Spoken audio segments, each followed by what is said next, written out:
Gundam Sentinel. Is the thought of being alone so terrifying? Does the fear of being ignored gnaw at your soul? You're the only one who feels that way, lost in a prison of your own making, blind to the care and concern that surrounds you. Part 1. Upheaval. Prologue. The guys. A half-century has passed since humanity began moving its burgeoning population into the artificial space cities known as space colonies.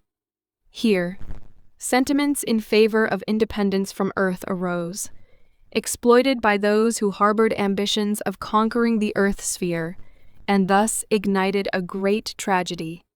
The conflict, known as the 1-Year War, was the result of dealing with those twisted sentiments. 5 years have passed since then.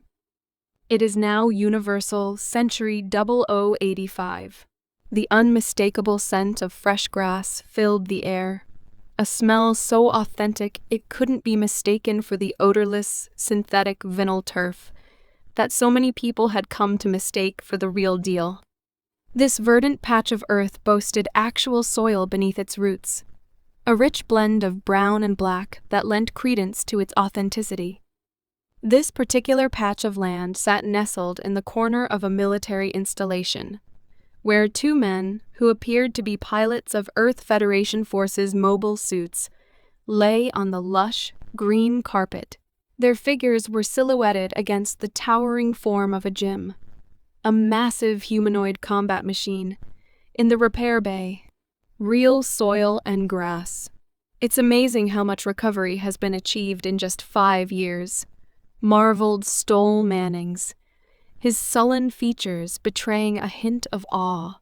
Tearing up a tuft of the turf in his right hand, he held it over his companion's face, the expression upon the man's face a mirror of his own melancholy.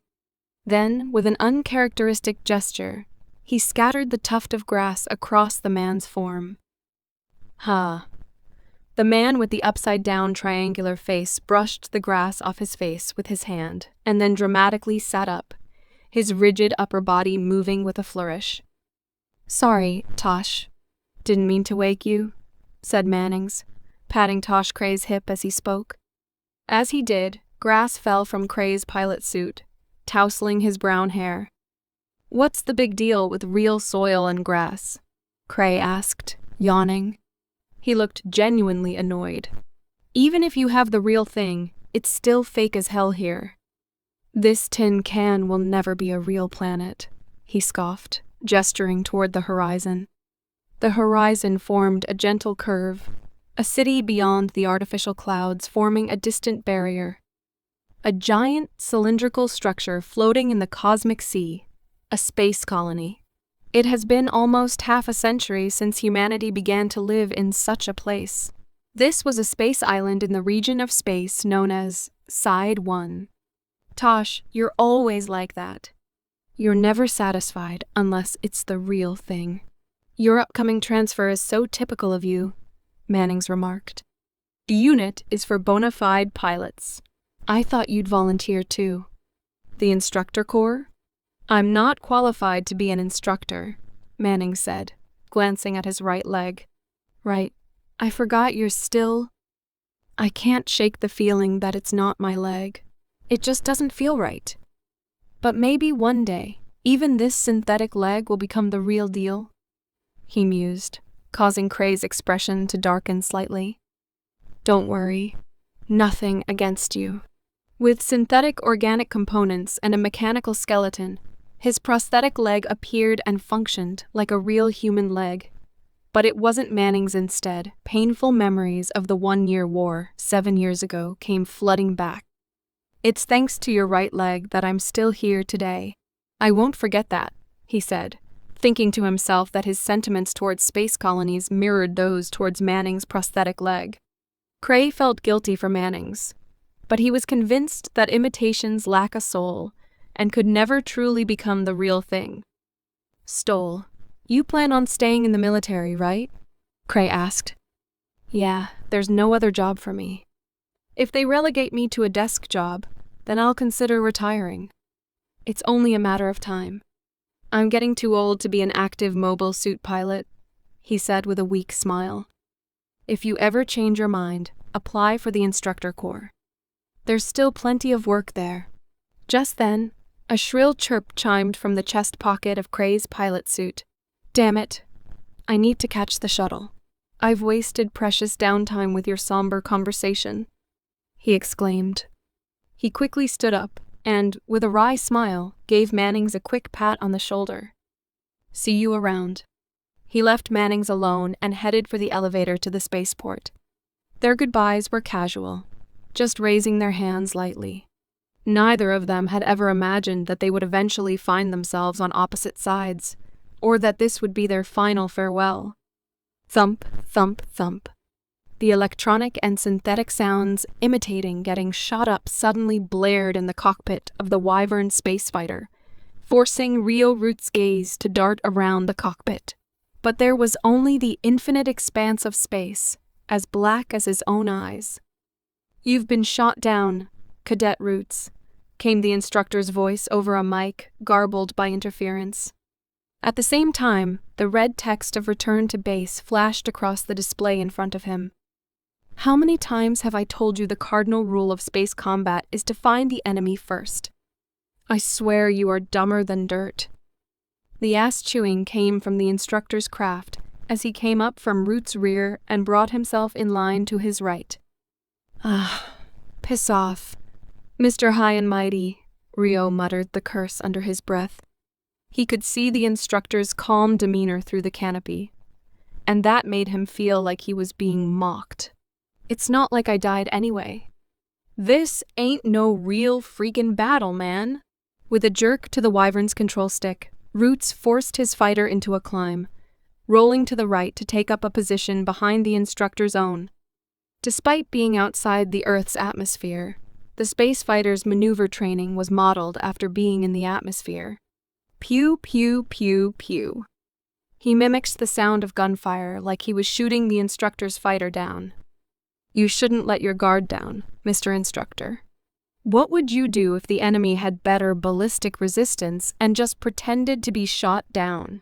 With his entirely unconvincing rhetoric, Roots rocketed right over the instructor's fighter, nearly clipping it. Yeah, jackass, someone like you is gonna end up. But Root's Wyvern had made a steep dive down for the Earth's ecliptic plane, not even bothering to hear the last of his instructor's curses. Yeah, damn well better believe I'm not gonna let anyone beat me. That's certainly some confidence you have there, Cadet Rio Roots. Following their mock space battle, Roots had been summoned by the base commander.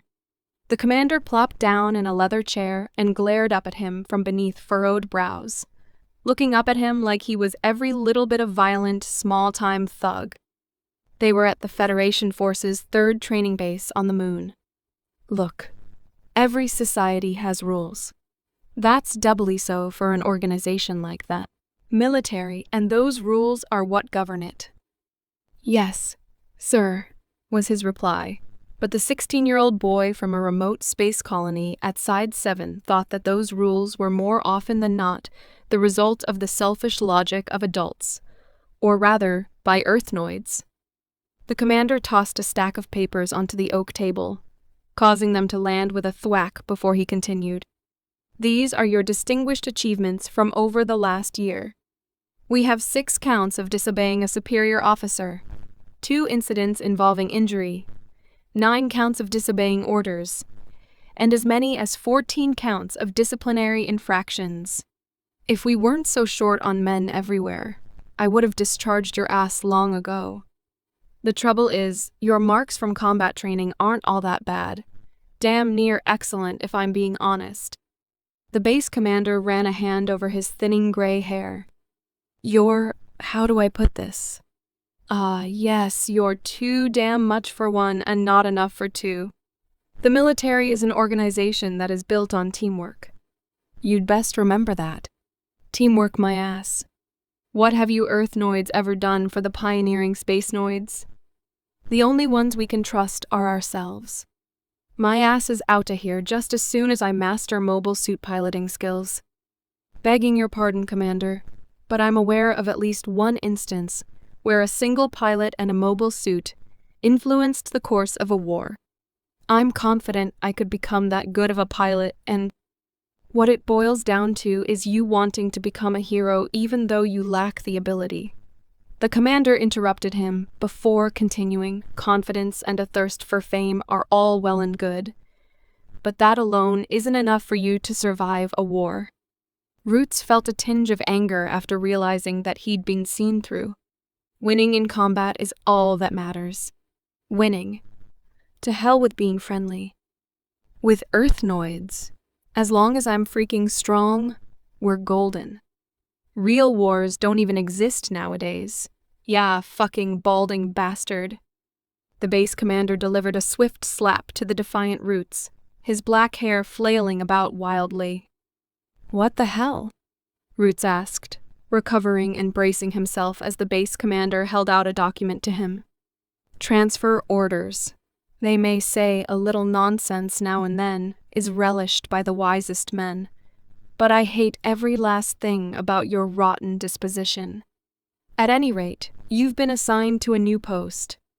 I just wanted to congratulate you. Oh, Roots let out, snatching the letter from the commander's hand. Experimental Mobile Suit Squad? What's this? It was the first he'd heard of it. Door, now. The commander stated bluntly, pointing toward the door of the command room. Annoyed that he wasn't assigned to a combat unit, Roots gives a token salute and walks out of the room. I want to go to war. None of this sim crap. What's wrong with wanting to be a hero? He ranted and raved. As he listened to the profane outbursts through the door, the commander let out a deep sigh. Why in God's name was that man selected? I'll be damned if I know how the top brass thinks. North America, California Federation Forces First Training Base. As Josh Offshore thrust his sword forward, he felt a sure sense of connection. As he sensed, the third light lit up. Nicely done, his opponent acknowledged, taking a step back. Despite the merciless efficiency of guns that fired bullets one after another with the power of gunpowder, Offshore felt a profound allure in swordsmanship. Through the sword, people not only engage in combat, but their personalities collide as well. This, he thought, was a true contest. In life, some aspects should not be forsaken based solely on efficiency, he thought. It was an indescribable feeling. Offshore was unaware that this was the emotion known as longing. Thank you. Removing the insect-like white mask and cradling it under his arm, Offshore bowed deeply to his opponent. A bead of sweat trickled down from his forehead. You truly are a prodigy. They say heaven doesn't bestow two gifts, but it seems different for you. You're certainly different from us, mere mortals. It's the blood of the prestigious Offshore family. His opponent was a martial arts instructor. You've come a long way. Prodigy, genius, good kid. Offshore had grown up surrounded by such praise from adults since his childhood. His decision to enlist in the Federation forces was not an act of defiance against that environment. On the contrary, experience in military service was an indispensable qualification for entering the political world in the future. Being a member of the Federation Assembly like his father was just one ornament to ensure smooth progress along the path his father had laid out, leading to the ultimate destination of becoming an assemblyman. For 16 years since his birth, Offshore had never questioned following that path, even when Tapas was the K's martial arts instructor. When he was surrounded by adults, such discussions were customary and inevitable. He merely held the notion that this is how it is.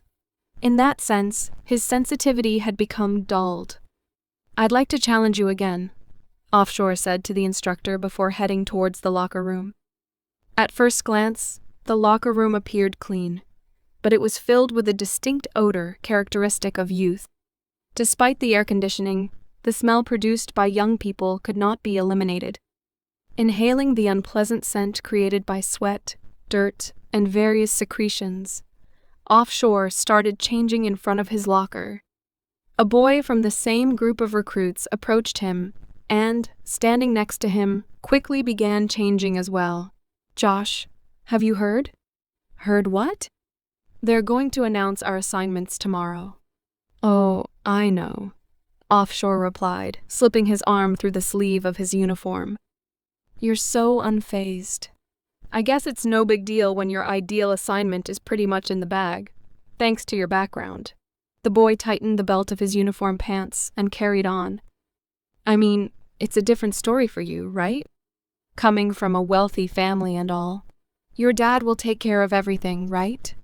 Offshore fixed his hair in the tiny mirror on his locker door, contemplating the boy's candid words. The boy probably came from a space colony, likely a lower social tier. Offshore could empathize with their ambition and drive to move up. However, he thought it wasn't fair to focus that resentment on him or the Offshore family's influence instead of everyone in higher social circles. Even the wealthy have their own logic. Not understanding that was simply envy. Realizing that Offshore had suddenly gone silent, the boy asked, "Did I upset you?" "No, not really." Offshore, who had been raised to genuinely listen to others and never show anger, had no other choice but to answer that way. "Josh, are you aiming for a desk job at Jaburo? Or maybe it's the Instructor Corps." "Really?" The Instructor Corps is not just a training institution for mobile suit combat instructors. It's a full-fledged combat unit. It's the military's pride and joy. You know that, right? Is that a bad thing? Don't you think you should reconsider? I mean, you. Haha, never mind. What made you change your mind? My mind hasn't changed. There might be a change when I get there. That's all I can say for now. The following day, Offshore received his orders, appointing him to the Instructor Corps. Student Representative Eaton Heathrow. The Dean of Students standing next to the podium called his name out loudly. Heathrow rose from his front row seat with perfect posture and calmly made his way to the stairs leading to the stage.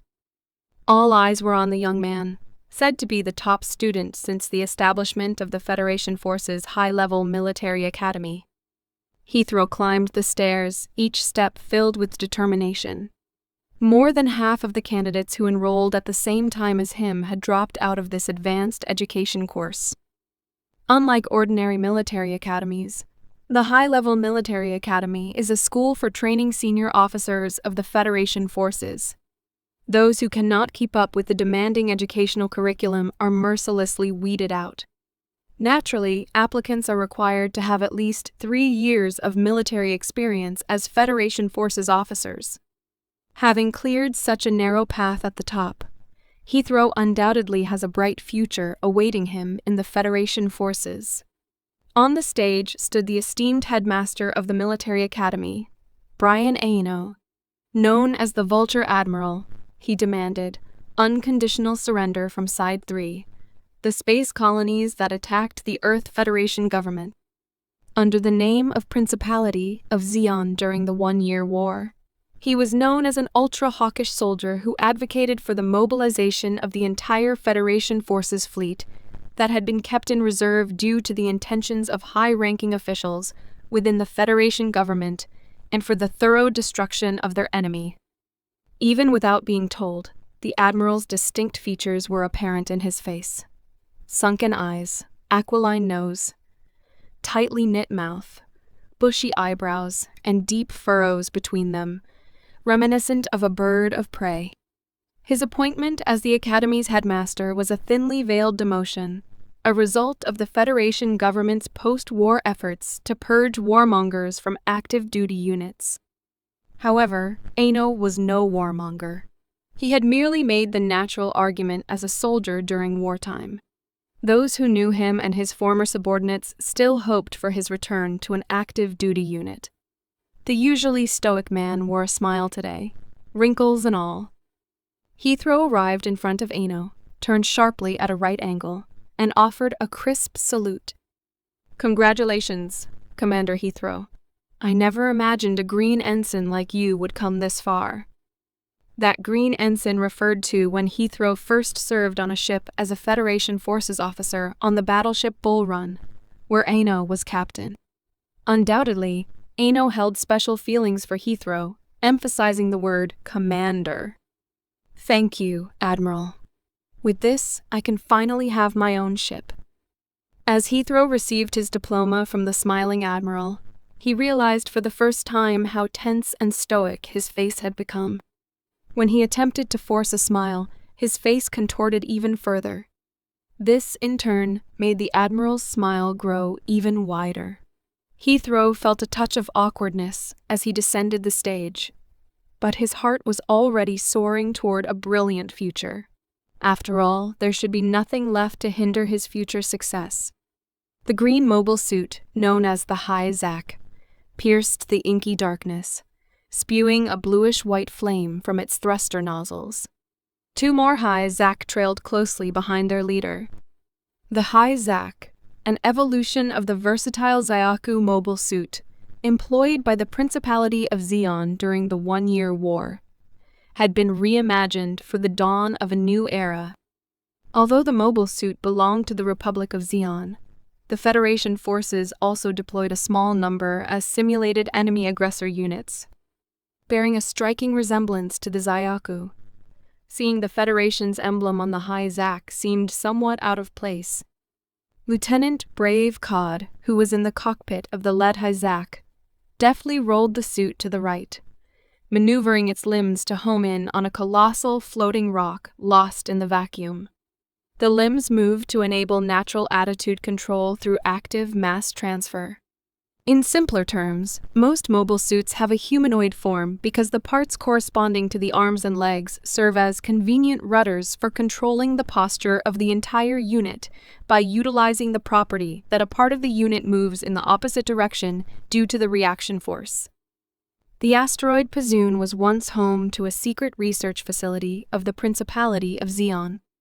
However, it was seized by the Earth Federation forces at the end of the One-Year War, and now a small Federation forces unit was stationed there. Zeon's trailblazing mobile suit technology, considered nothing short of miraculous, was still a focus of study and research by the Federation forces' technical research units, even 5 years after the war's end. 2nd Squadron, returning from combat space patrol. Requesting landing instructions. What combat patrol? With no enemies left to fight, the word combat felt empty to Cod. He toggled the laser communication circuit to scale 1. Short-range mode, requested instructions from the base, and configured the Integrated Maneuver Propulsion Control, or IMPC, to landing mode. The IMPC was a system that automatically controlled the 5 basic maneuvers and propulsion for launch, cruise, space combat, landing, and walking. The pilot merely needed to switch between these modes depending on the situation, and the mobile suit would automatically move and adjust its attitude. The Federation forces had a significant advantage in such control systems, thanks to their learning-type computer technology. Inputting the experience data of a skilled pilot was enough for the mobile suit itself to remember and apply it, evolving over time. It was not an exaggeration to call it a skilled pilot mass-produced system. However, pilots still had to independently respond to actions not found in the data and correct their movements if they were unsatisfied with the data-driven behavior.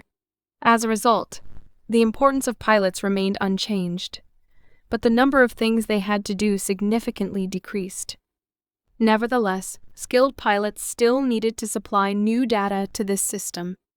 Those same pilots referred to this system as IMP, a nod to the system's acronym and the name of a mythical fairy known to corrupt humans.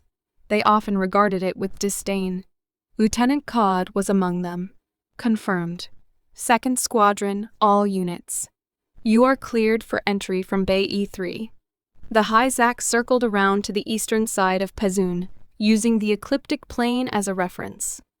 Approach towers, akin to lighthouses flanking the port entrance, emitted guide lasers. Naturally, these beams were indiscernible to the naked eye. With precision, the mobile suit adhered to this unseen approach vector, automatically adjusting its attitude as it commenced its entry into the port. IMPC. Rolling 0 degrees. Yawing 0 degrees. Pitching 0 degrees. The indicators on the display before him whirled in rapid succession before finally settling on 0. The once red circles on the side transformed into a vibrant green.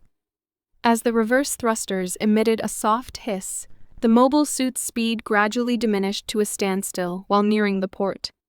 Slowly raising both hands in a seated-like posture, the mobile suit grasped the braking cables stretched overhead at the entrance of the port, pulling itself in while killing its speed, and the landing was completed. As if on cue, maintenance crews scurried over, and the cooling process for the mobile suite began immediately. Cod hardly had to do anything. Glancing back, he saw the braking cable retracting. The second unit was already entering the landing approach phase. Faster with the cooling. The others are waiting. Cod growled impatiently into the microphone of his normal suit helmet. Naturally, it was set to a general frequency for conversation within the base. The cooling process was as slow as ever, he thought. However, cooling the mobile suit was a crucial issue. In due course, the cockpit panel's indicator lights flickered to life, signaling that it was safe to open the hatch. With a hiss of compressed air, the high Zach's chest hatch swung open, and the external noise vanished. The cockpit was pressurized, and the helmet had a mechanism to pick up external sounds, but the spaceport was open to vacuum. Cod leaned out of the cockpit and kicked the edge of the hatch to jump out, floating in mid-air as he drifted toward the catwalk on the second-floor wall. On his way, he caught sight of an unfamiliar mobile suit in the maintenance area of the technical research facility on the other side. When he reached the catwalk, Cod roughly grabbed one of the maintenance crew members, pressing his helmet against theirs to ask about the mobile suit. "Hey, what's that mobile suit over there? Is it one of those things that the technical division made from Zeon's designs again?" "It seems to be partly based on those, but it's apparently a new model that integrates our own technology," the maintenance worker replied, a hint of apprehension in their voice. "From Anaheim?" Anaheim referred to Anaheim Electronics, a company that emerged during the One-Year War when Zeonic, the primary mobile suit manufacturer for the Zeon forces, was incorporated into the Federation. It had since become the largest mobile suit manufacturer. Typically, after the technical research facility had assessed the old Zeon mobile suit research data obtained at Pazun, it was forwarded to Anaheim Electronics. "No, I heard that the tech guys here made it. They said it's based on a plan for Zeon's next-generation mainstay mobile suit that the technical research facility modified. They're calling it the X-Series."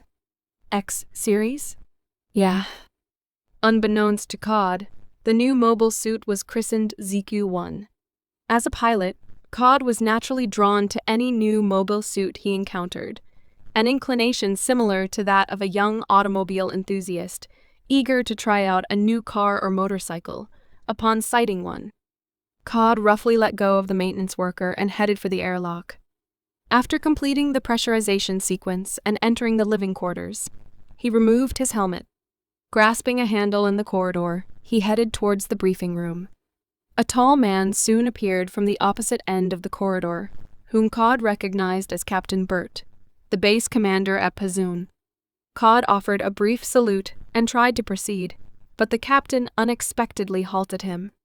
"Lieutenant Brave Cod, I have your transfer orders." Captain Burt handed him a document. It contained the order to transfer him to a newly established unit, the Earth Federation Forces Instructor Corps.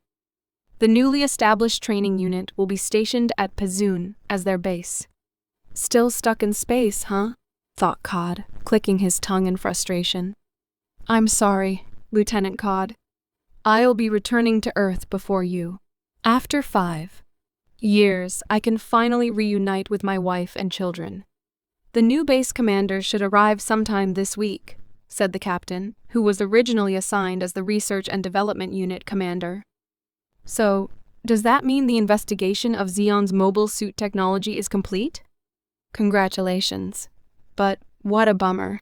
I'll be stuck here for who knows how many more years in this desolate place with nothing around." I doubt I'll ever have a family like you, Captain. Though Pazun had recreational facilities, it paled in comparison to the cities on Earth, the Moon, or the colonies. There was a glaring absence of women. During the war, the Women's Reserve, WVES, had been utilized, but their numbers had significantly dwindled, with not even female desk workers assigned to frontier garrisons or combat units. Women were expected to bear and raise children, a fundamental truth for humanity, especially in a post-war society that had lost so many lives. This reality remained unaltered, even now. Don't be like that. We've left a little something for the instructor corps. A new mobile suit. The X series, is it? You're well informed. Cod thought. If they're giving me a new toy, maybe I can endure this a bit longer. It'll be a brief hardship. Just a little while longer, really. Dr. Carroll, the selection of the Keshara cat has been successfully completed with the cooperation of all parties involved, said the middle-aged technician to his older colleague as they walked side by side. The two men hurried towards the hangar area, where various mobile suits were lined up, their half-mirrored sunglasses gleaming in the harsh Nevada sunlight. Who would have thought Misu Root's son would be among the chosen? Perhaps fate is at play with Alice, mused the older technician known as Carol. His thoughts drifted to the female technician who died in an explosion accident. She had given her life protecting the system as if it were her own child in the blast, the cause of which was still unknown. In a sense, the system was her child, brought all the way from a remote space colony to Earth for research. And it wasn't an exaggeration to say that it was an extension of her. The system occupied an indispensable position in the Federation Force's new force enhancement plan. She had devoted herself to the system's education, even at the expense of her family life. The system in question was a machine with the ability to think independently. After losing numerous human resources in the one-year war, the Federation Forces planned to introduce a system built on the IMPC system to fill the gap left by lost pilots.